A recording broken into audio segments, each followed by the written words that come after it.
mas believe ako kay Vice President Inday Sara kasi siya lang sumuntok ng tao na matigas ang ulo. Ang nakita ko ngayon dito sa Luzon ay pupunta ko sa mga leaders dito sa Luzon para dito sa movement na ito. Ang Visayas, Mindanao, walang problema sa ating mga leaders diyan.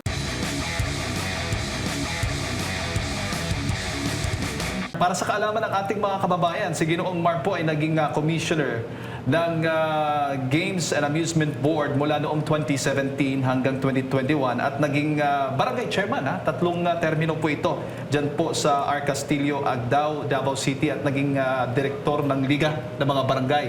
At siya po ngayon ay numero 1 din po siyang barangay kagawad sa maraming taon diyan po sa R. Castillo, Davao City. At ngayon siya rin ang nanguna nung pagpapatakbo sa tatay ng presidente, dating Pangulong Rodrigo Duterte, since 2014. Yeah, correct. Kap. At ngayon, Kap, ay sinusuportahan naman po ninyo itong ang pagdideklara ni Vice President Sara Duterte na tatakbong Pangulo sa 2028. Bakit po ninyo pinaniniwalaan na si VP Sara Duterte ang susunod na Pangulo ng bansa? Well, ang nakita na hindi lang ako ang naniniwala sa pag-declare ni Vice President Inday Sara for President, ang buong Mindanao at Visayas ay talagang masayang-masaya sa kaniyang pag-declare dahil siya lang talaga ang problema, siya lang talaga ang pag-asa ng bayan na para talaga tumakbo kasi nakita nila ngayon ang ating pamahalaan medyo may problema. Kung sabihin natin may problema dahil iba ang kanilang desisyon, iba ang kailang mga pananaw, iba naman ang pananaw ng ating batas sa panahong ito. Opo. Kap, ito ho bang Inday Sara 2028 movement, kailan lang ho ito inilunsad ngayong taon? Well, more than 2 years na ginawa namin yan. Kami talagang una talaga nag-organize sa Mindanao.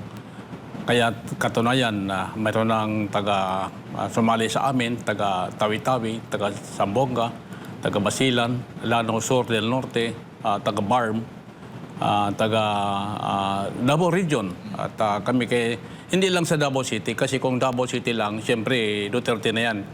Ang aming nakikita, medyo lahat ng mga tao.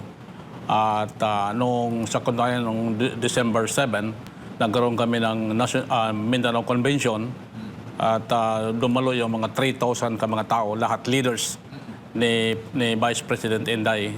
Mayroon pang taga Luzon, mayroon pang taga Visayas, like Biliran, like Bohol, nagpunta sa Davao para lang sa ganong Mindanao Convention.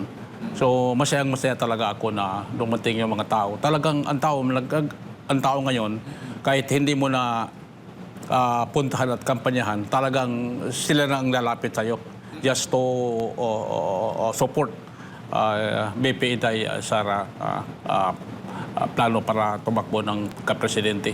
So ang nakita nila talaga na talagang ito na talaga ang pag-asa. Kasi iba si Presidente Duterte, iba si Vice President Inday. Ang kaibahan nilang dalawa, kung believe ako kay President Digong before, mas believe ako kay Vice President Inday Sara. Kasi siya lang sumuntok ng tao na matigas ang ulo.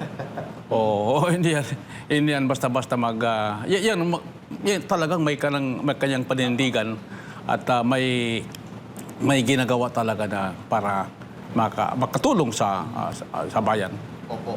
So, ibig sabihin, ang kilusan pong ito ay binubuo na mga supporters, mostly po ay mga taga Mindanao. May mga incumbent officials ba na kasapi din po ng inyong grupo? Oo, kasi nakita namin na hindi lang sa Mindanao ang nagsusuporta kay VP Inday. Halos lahat sa Davao, sa Mindanao, sa Visayas, nakita namin base sa aming survey, 75 to 80% for Inday. So, yung iba pa dyan, medyo alanganin pa. Yung alanganin dyan, yung mga incumbent, halimbawa, congressman, governor, mayor, alanganin yan dahil baka mawala ng ayuda. Yun talagang, pagdating ng araw, nakita ko lang, pagdating ng araw, ano na yan, siyempre, may inaantay pa ng mga ayuda. Baka mawala yung kanilang ayuda. So, hindi mo na mag-declare para kay BP Inday. Pero base sa aming mga nakuha ng mga impormasyon sa iba't ibang lugar ng Mindanao, Visayas, talagang sabi nila pagdating ng araw, last hour na mag-declare na kami for Inday. Opo. At sa ngayon ay tuloy-tuloy po ang dumadami o nadadagdagan ang bilang po ng mga kasapi nitong Inday Sara 2028 movement. Meron na kaming, base sa aming source, kasi meron na kaming mga regional head sa Mindanao. Meron na kaming mga 5 million plus ang aming member at mga opisyalis ng Inday Sara 28 movement nationwide. So, yan sana, ayaw ko nang mag-organize dahil tapos na ako kay President Digong before. Pero nakita ko yung Pilipinas medyo may mga problema, may mga maraming, huwag maniwala yung mga tao sa admin na malakas daw sila. Sa katunayan, ito natin dito, real talk ito. Talagang nakita talaga namin na talagang wala talaga silang kalaban-laban dito. Kung sabihin nila, sa kanila yan, mga grupo lang nila siguro, sasabihin na malakas si Sir, si BBM. Pero sa katunayan, BBM, huwag kang maniwala. Yung mga tao mo dyan sa Mindanao, Visayas, halos na kay BP Inday ang mga tao. Yung talagang ano ngayon. Yung siyempre yung tawag niyan, magdaig sa kanya, magdaig kay BBM. Ano lang yan, yung siyempre yung mga tao na yung mga kasapi nila, yung mga kagrupo nila, but yung mga tao na hindi nila kagrupo, kahit normal na mga tao talagang for BP talaga hindi. Opo. At itong grupo ito, bukod pa ito sa iba't iba pang mga grupong napapansin natin na sumusuporta din po sa balak ng Vice Presidente, tatakbong Pangulo sa 2028. Yes, kahit na sasabihin ni BP Inday na ayaw siyang hindi niya tatakbo or hindi magtuloy, kahit na mag-declare na, yung mga tao talagang doon pa rin, talagang gusto talaga nila na tumulong kay BP Inday. So kung magkita ni BP Inday na medyo ang tao talagang pabor sa kanya, siguro wala nang magawa yung tao. Sabi, noong panahon ni President Duterte, sabi niya, ayaw niya tumakbo kasi daw, Davao daw, and then maging presidente, imposible naman. Pero sabi ko, Mayor, kung gusto ko ng mga tao, wala kang magawa. Kailangan talaga, gagawa ka talaga ng solusyon para matulungan ang mga tao. Opo. Kap, may ilang reklamo po, impeachment complaints na inihain po laban kay Vice President Sara Duterte dyan po sa Kamara. Sa inyong pananaw, may sapat ho ba itong ebidensya laban po sa Vice Presidente, ang reklamo ito? Kahit walang ebidensya o may ebidensya, talagang ituloy talaga nila. Kasi sila lang eh. Pinagtulungan si BP Inday. Yung mga ano dyan, mga nagpursige talaga, impeach talaga, yun ang may mga problema sa buhay. Huwag kayong, pero yung mga tao ngayon, ilan ba yung ilan congressman dyan? Hindi ko man sasabihin na lahat ng congressman ay talagang against kay BP Inday. Pero nakita ko naman yung ibang congressman talagang nagpakiramdam muna sila. Ano talaga ang gagawin talaga. Kung sasabihin natin yung mga congressman nag-propose para sa impeachment, yun talaga ang mga tao na talagang kumakalaban na kay BP Inday dati. Pero anong pulso ng mga taga Mindanao pagdating po dyan sa impeachment complaints sa itong mga aligasyon, mga reklamong inihain laban po sa Vice Presidente? Walang maniwala doon sa impeachment na yan. Wala silang maniwala. Kasi kung tingnan mo, konti lang yung problema ni BP Inday. Mas malaki ang doble-doble pa ang problema ni BBM. Pero hindi ni BBM pinapansin yung mga tao. Sa katunayan, may mga 18 Marines na nagreklamo. Sila pa naghatid ng pera o ganun. Pero baliwala yan. Yung mga nagproblema diyan sa kanyang mga kalyado, baliwala rin. Yung problema, kasi ang target nila talaga, ipin down talaga si BP Inday para pagdating sa 2028, hindi talaga makatakbo. Ang mga tao dati, sabi nila, kailangan sirain namin si BP Inday. Noong hindi pa si Inday nag-declare na tatakbo ng presidente para madismaya at mawalan ng gana para hindi na mag-declare na tumakbo. Pero ngayon, nang pagtakbo na ni BP Inday, nag-declare na natatakbo ng presidente, sabi ng mga grupo, good luck daw. So, ibig sabihin, ang sa kanila, pabuhay daw sa amin ba, kung lang nga siya, lupa di spirito, tapos pabuhay dugo na lang. So, yan ang nakita ko talaga sa buong Mindanao, Visayas. Bago ko ipasok kay partner Admar, Kap, nakatulong itong maagang pagdideklara nga ni Vice President Sara Duterte para sa 2028 dahil nagkakaroon na kayo ngayon ng direksyon. Dito lang dati, hindi nyo alam, tatakpo hindi. Pero ngayon, mas malinaw, mas maganda at mas advantage sa inyo dahil mas maaga din kayong makakapag-prepare. At sa kabila nga ng mga aligasyon, Kap, nananatili, nakikita po ninyo, nananatili yung suporta ng mga taga Mindanao, ng mga taga Visayas, o maging ng mga taga Luzon kay Vice President Sara Duterte. Yan ang nakita ko. Kasi nag-declare si BP Inday ng maaga para tumakbo ng bilang presidente. Medyo natahimik yung mga tao. Dati, sabi ng mga kagrupo ko na pupuntahan namin, may meeting namin, talaga bang totoo ba talaga tatakbo si BP Inday? So, hindi pa maliwanag yung ganon. Nung tumakbo na, nag-declare na natatakbo talaga, sabi ng mga tao, ay yun ang gusto namin. So, yun ang gusto namin. Talagang all-out support na kami kay BP Inday. So, hindi ako kandidato. Ang akin lang, tutulong tayo kay BP Inday. Kasi mahirap na ang Pilipinas. Medyo ang Pilipinas ngayon, medyo tagilid na sa Bisaya pa. So, anong gagawin natin? Kung anong ginagawa ni President Digong dati, siyempre gagawin pa rin ni BP Inday at sobra pa dyan ang gagawin. So, yun ang binabantiyan ng mga tao sa Mindanao.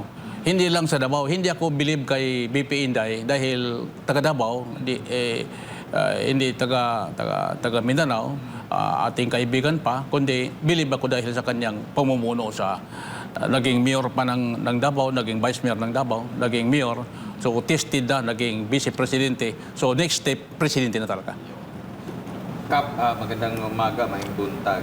Balikan lang natin yung kasi maraming mga maiingay sa social media, kini-question yung kakayanan ng vice presidente, pati nga yung kahit na mataas yung grado niya, kini-question, wala naman siyang nagagawa. Kayo po bilang kapitan sa loob po na tapos niyo po yung 3 termino bilang chairman, barangay chairman sa isa sa mga barangay dyan po sa lungsod ng Davao. Maaari niyo po bang may kwento, ano bang performance nung siya ay naging alkalde po dyan sa lungsod? Si BP Inday, wala namang pinipiling tao. Kahit sino nagpunta sa City Hall, talagang in-entertain niya. Kahit sino, sa performance naman, sa mga, when it comes to project yan sa Davao, ang Davao ngayon, talagang tahimik na tahimik eh. At makita mo talaga ang isang leader na may tinatawag na political will, talagang sinusunod ng mga tao. At pag sinabi ni BP Inday, itong gawin natin, ito ang gagawin natin, sumusunod yung mga tao. So,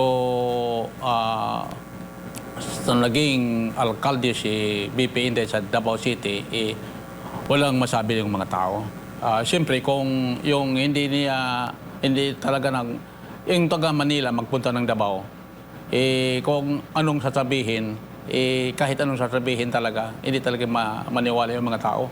Kasi yung taga Manila magpunta ng Davao, halimbawa, sasabihin na ang Davao ay matraffic, ang Davao ay hindi tahimik masyado ang Davao, medyo nagkagulo. Huwag kayong maniwala dyan. O, dito sa Manila ang gulo dito. Dito sa Manila ang problema ng mga tao.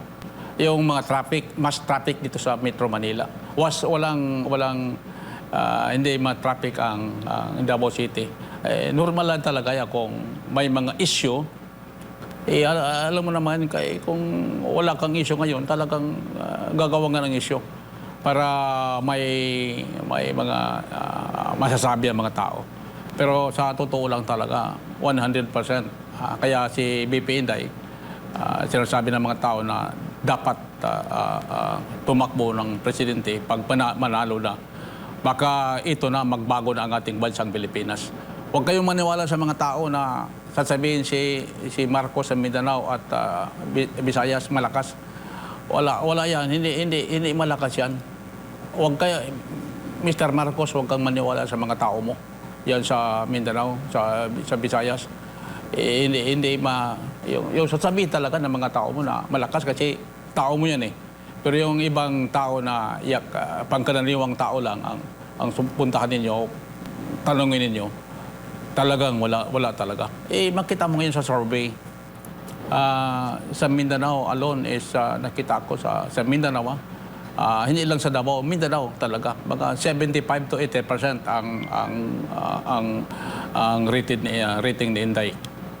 Another ang Visayas. Ang Visayas ngayon kasi meron tayong leader sa Biliran, meron tayong leader sa Bohol, meron tayong leader sa Cebu, sa Dumaguete, meron tayong mga leader diyan. So ako sa totoo lang talaga malaki ang aking pasasalamat sa mga tao. Talagang sumusuporta. Kahit hindi mo puntahan yung tao, talagang mag-indi talaga yan.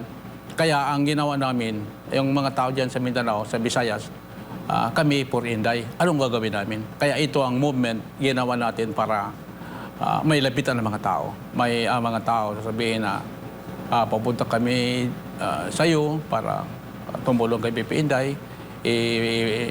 Ipakita namin ang aming tulong through itong movement na ito. Inday Sara 28 movement nationwide yan. Ako ito, real talk ito. Sasabihin ko sa inyo ang totoo. Wag natin yung tama, wag natin imali. Dapat yung anong nangyari, yung talagang totoo sa nangyari sa Mindanao, Visayas.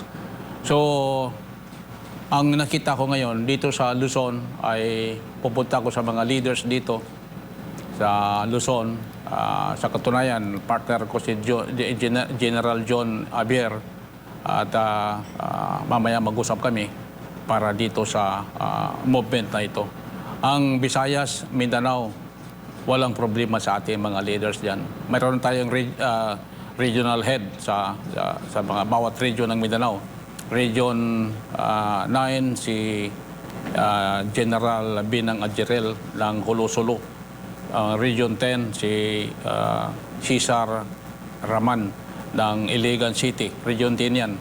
At buong Region 10. Region 11, si Danny Lopez sa Region 11. Sa Region 12, si General Salisalimangon. Ang Region 13, si Arnie Plaza sa Surigao. At BARM, si dating board member, si Bong Lidasan. So, hindi lang yan. Marami tayong mga leader at mga supporters dyan sa Mindanao. Talagang natutuwa talaga ako dahil ang mga tao talagang, so kahit na hindi mo puntahan yan, kahit na hindi ka magsabi na hindi tayo, ang hindi talaga nag-organize na mga tao. So, maraming salamat sa mga supporters talaga. Talagang natutuwa talaga ako. Tumataba talagang puso ko para sa pagtulong kay BP Inday. Opo. Kapitan, balikan ko lang yung naging performance ng Pangulo. Nakikita niyo po ba sa kanyang karanasan bilang abogado na rin, nasasapat na ito para pamunuan ang Pilipinas? At nakikita niyo rin po ba na kagaya ng dating Pangulong Rodrigo Duterte na nag-umpisa sa local level, nakayanan na mapamunuan ang isang buong bansa? Ang nakita ko, una, yung kay President Rodrigo Duterte, before naging mayor yan, talagang nakita ko na may political will talaga. Pag sinabi niya na walang magpaputok ngayon, December, wala. Yung sinasabi na yung speed limit na hanggang 69 to 70 within Davao City alone, sinasabi na 60 to 70% ang pagtakbo ng mga sasakyan, yung mga tao sumusunod. Pag sinasabi na may mga ano dyan, mga bar sa Davao dati, ngayon wala na. Hanggang ano lang tayo, hanggang 1 o'clock tayo or 11 o'clock ng umaga o pinakamatagas yung 1 o'clock. Yung mga tao nag-COE na, kahit mga nakainom na, mga sabi na nakalasing na, sumusunod talaga sa utos talaga ni President Rodrigo Duterte. Yun ang believe ako. Matagal kami nagsama ni President Duterte, kampanya pa lang, at pag panalo niya, matagal kami nag-usap. So alam ko talaga ang pagkatao niya. Siya talagang sasabihin niya na ito ang salita lang yan. Sasabihin na, pagbariling kita, ano lang yan, salita lang yan. Hindi talaga niya gagawin yun. Pero yung sumasakay, sasabihin na pumapatay ng tao. At siguro yung mga problema sa mga tao ngayon, yung may mga problema na halimbawa patayan, i-charge kay President Digong. Yun talaga ang mahirap sa mga tao. At hanggang talagang gagawa talaga ng issue nila, gagawa ng issue para matotoo talaga yung sinasabi. Alam mo, pag anong sinasabi, magbalik-balik yung hindi totoo, nagkatotoo na yan. Kasi binalik-balik na yan, sasabihin ng tao, baka totoo na ito kasi matagal na sinasabi ito. Pero sa katunayan talaga, ganyan talaga si President Digong magsalita. Sa katunayan, mas maganda pa si BP Inday, nakasuntok pa ng tao sa yung tao na talagang matigas ang ulo. Yun talaga. Kasi kung leader ka na, wala kang bayag, wala kang prinsipyo, wala kang panindigan, siyempre, sira ka talaga. Opo. Hindi talaga maganda ang ano mo. Opo. Balikan ko lang po, bilang panghuli ko lang po, Ginoong Mar, no, Kapitan. Dito po sa mga problemang kinakaharap ng ating bansa ngayon, ano pong nakikita ninyo na mga problema ngayon sa bansa na dapat nang matutukan sa lalong madaling panahon kasi lumalala na? Alam mo ang problema dito sa ngayon, ang droga natin. Oo, ang ating peace and order. Ang corruption ngayon ang number 1. Ang corruption ngayon kasi kung mag-corrupt ka ngayon, kaalyado ka, hindi ka pwede instruction na medyo ang Pangulo ninyo, pabayaan ka lang. Pero yung mga problema na kunting problema, doon talaga i-focus kay BP Inday talaga. Tulad ngayon, may problema ang ibang bansa. Ano ba ang ginagawa ng gobyerno? Pasyal ng pasyal. Binabaliwala yung problema ng doon sa gitnang silangan. Pero dito sa Mindanao ngayon, sa Pilipinas, ang focus nila talagang i-impeach talaga si BP Inday. Tulad noon ni kasi taga Davao ako. nangyari kay Pastor Kibuloy, wala naman talagang silbi yung ginagawa nila. So, yung tao na walang kasalanan, ginagawa nila ng kasalanan. Pero sa totoo lang talaga, alam ko talaga yung pagkatao ni Pastor Kibuloy kasi magkasama kami sa Davao, magkasama rin kami sa Malacanang nung panahon ng Utiking. So, nakita ko man talaga medyo wala na bang problema kung ating pag-usapan ng pagkatao ng tao. Opo. Kap, ang nakikita natin ngayon simula pang umupo ang administrasyong Marcos, tama ho ba? Naniniwala ho kayo na mula ng siniraan, inatake si Vice President Sara Duterte, ay politika na itong lahat at hindi accountability ang habol ng pamahalaan dito kay Vice President Sara Duterte? Sigurado yan. Politika talaga yan. Walang kasi ang nangyari dyan. Sa katunayan, mayroon namang gipropose nila na iba't ibang uri ng batas na pwede nila kasi ngayon ang batas natin gumawa din sila ng ibang batas na sa kanila, yung batas nila. Kung anong gusto nila, yun talaga masusunod. Nakita ko na siyempre politika ang nangyari sa ating bansa ngayon, lahat-lahat. Kaya nung ako for Marcos ako dati dahil kay yung sa Unity dati kay BP Inday nagkasama sila. Ako ayoko sana tulong kay Bongbong Marcos pero sa may kasama sila ni BP Inday tumulong na lang ako. Pero ngayon nakita ko talaga marami ang pwede mangyari at pwede natin pag-usapan yung mga problema ng Malacanang ngayon ng Pilipinas. Dami talaga ng mga problema na dapat natin solbarin yan. Siguro maano lang yan, matapos na yan pagkatapos ng 2028. Kayong mga laging tumitira kay BP Inday. Pagdating ng 2028, magtako na kayo. Mahirap yung ginagawa ninyo. Kasi ngayon, ang ginagawa ninyo, hindi kabutihan ng taong bayan, kundi para sirain yung isang tao lang na wala namang kasalanan sa inyo. Opo. Ayan. Huli na lang, Kap, ano ba yung mga dapat bantayan ng taong bayan ngayon? Lagi nating sinasabi, yung maraming supporters, no? Maraming sumusuporta nga dito kay Vice President Sara. Pero merong ilan din nagsasabi, pagdating sa eleksyon, ang COMELEC naman, pinagdududahan. Ano ba yung huling mensahe nyo para sa ating mga kababayan ngayon? Totoo yan. Dapat bantayan natin ang COMELEC ni Chairman George Garcia at mga COMELEC. Yan man talaga ang pag-asa ng gobyerno na kailangan daya talaga ang gawin. May nagsasabi din, nagtanong sa akin, marami daw kung manalo daw sa butuhan, sa kwentahan, talo daw. Talo din daw ang mangyari. So anong gagawin natin? So ang gagawin natin, mayroon man tayong mga abogado dyan. Nandyan man si Atty. Torion at mga grupo niya. Dapat bantayan talaga natin ang COMELEC.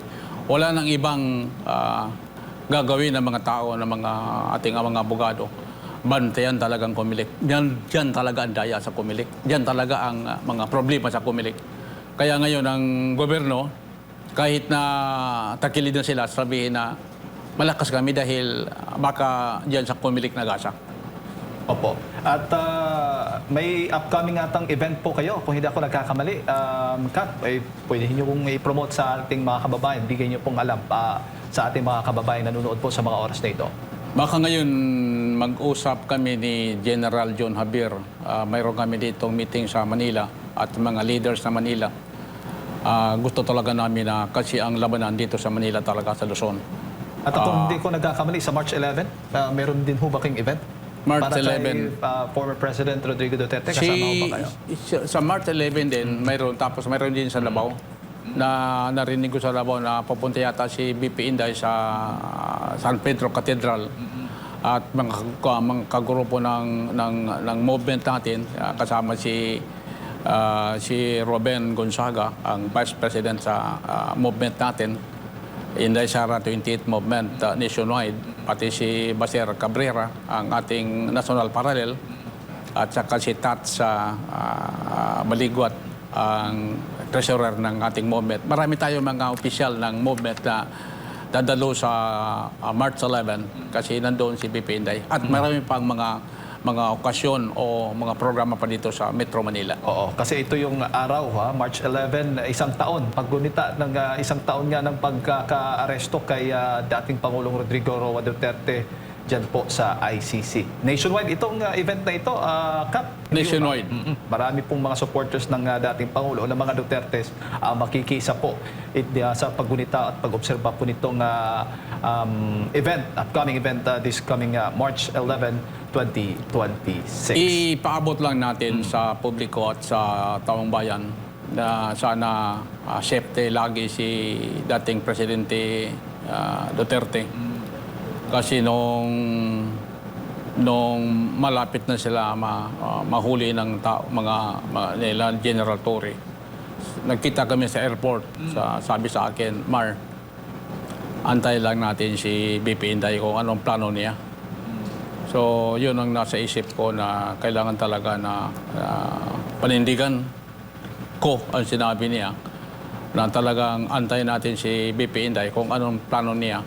So, yun ang pumasok sa isip ko na talagang tumulong at mag-organize kaagad ng Inday Sara 28th Movement Nationwide. Dati na akong nag-organize kay si President Duterte before ni Rodi, yung Duterte for President 2016 movement. So, nag-start kami 2014. Ngayon naman, nag-start kami para kay BP Inday 2024. So, kami ang unang nag-organize ng movement na ito sa buong kasaysayan ng Davao at ng buong Pilipinas. So, kami ang nauna talaga. Kung mayroon pa diyang nag-organize na iba, siguro sa kanila na yan. But kami ang the original na talagang, kasi probe na tayo. Dati tayo kay President Duterte, ngayon kay BP Inday. At matagal na kami talagang nag-organize niyan. Kasi ang aming pag-organize, hindi lang na gusto ng mga tao, kundi sinusunod namin talaga yung taong bayan na dapat daw kikilos na kami. May nagsabi na bakit daw kasi maaga pa. Malaki ang Pilipinas eh. Hindi lang barangay ito, pag-usapan dito, hindi lang sa munisipyo, kundi pag-usapan dito ang nationwide. So, magtulungan tayo. At saka open at welcome po. Open, walang problema. Open lahat ng tutulong sa atin. Welcome kayo dyan dito sa Pilipinas. Walang problema. Basta BP Inday, kahit ano ka ba dyan, walang politika dito. Kahit sino ka dyan, basta tumulong ka kay BP Inday, welcome kayo dyan.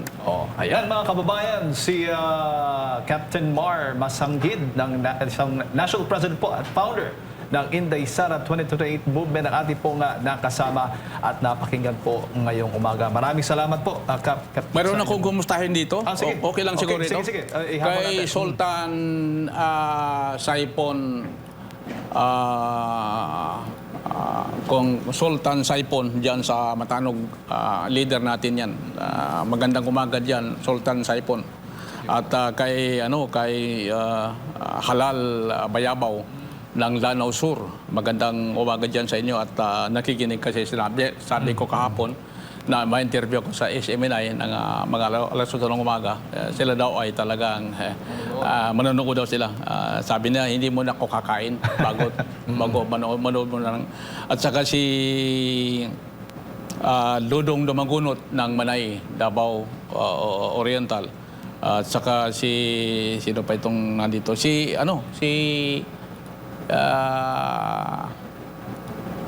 Tom Lucas Nandang.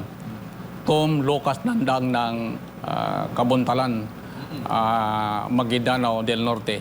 Magandang umaga dyan, Councilor Tom Lucas. At iba pang mga ating mga kasama dito sa ating movement natin. Sila si Michael Ampak dyan sa lugar ng Vice President ng Mindanao, ng movement natin. Sila si, ito mga dito, Danny Lopez, si Bong Lidasan ng MARM. Magandang umaga dyan, Bong. At saka si General Salimbangon. Magandang umaga. At kumusta kayo dyan sa lugar ninyo? At si Karen Bukol, yung kapatid ni yung kapitan na pinatay sa Digos. Ngayon ay chairman ng Davao City, ng Digos City. Marami tayong mga nanonood dyan sa lugar ng ating magkababayan dyan sa Mindanao. So, ito lang siguro. At dyan si Jojo Kabakog at si Yuli, Mrs.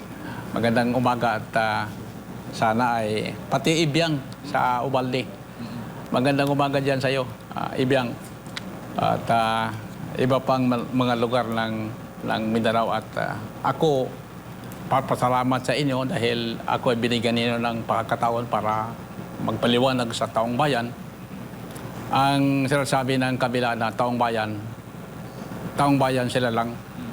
Dito ay taong bayan talagang kalahatan talaga, taong bayan talaga. Pasensya na kayo at sinabi ko yung totoo talaga. Talagang real talk talaga ako, real talk. Maganda yung sasabihin natin yung totoo para sa kalaman ng mga ating mga kapwa Pilipino. Alright.